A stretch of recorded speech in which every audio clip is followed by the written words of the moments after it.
In our previous lesson, we saw that solids consist of small atoms that are vibrating.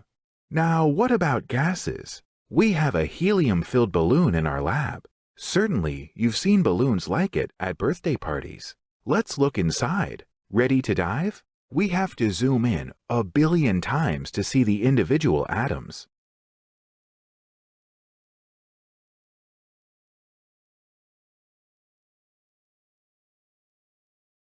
You can see that helium gas is made of small helium atoms, but these atoms are much further apart than the ones we saw in a diamond.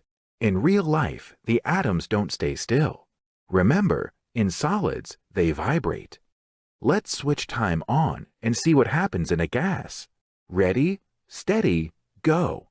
They're flying. This gas is at normal room temperature, but what will happen if we increase the temperature? Let's heat the gas to 1000 Kelvin. You see our atoms are flying much faster. Actually, such random atom movement is what we call temperature. The faster atoms fly or vibrate, the higher the temperature will be. Take a few moments and fly around inside.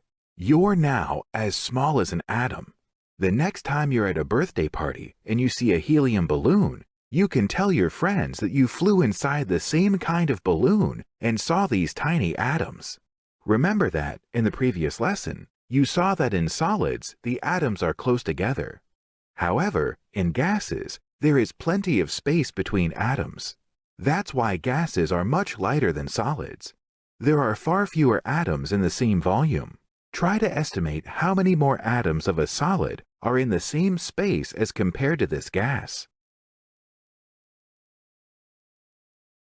There are about 1,000 times more atoms in the same space in solids compared to gases. That's why gases are, on average, about 1,000 times lighter than solids. Let's go back to our laboratory. Now we have a trick question for you. Are there things that do not consist of atoms?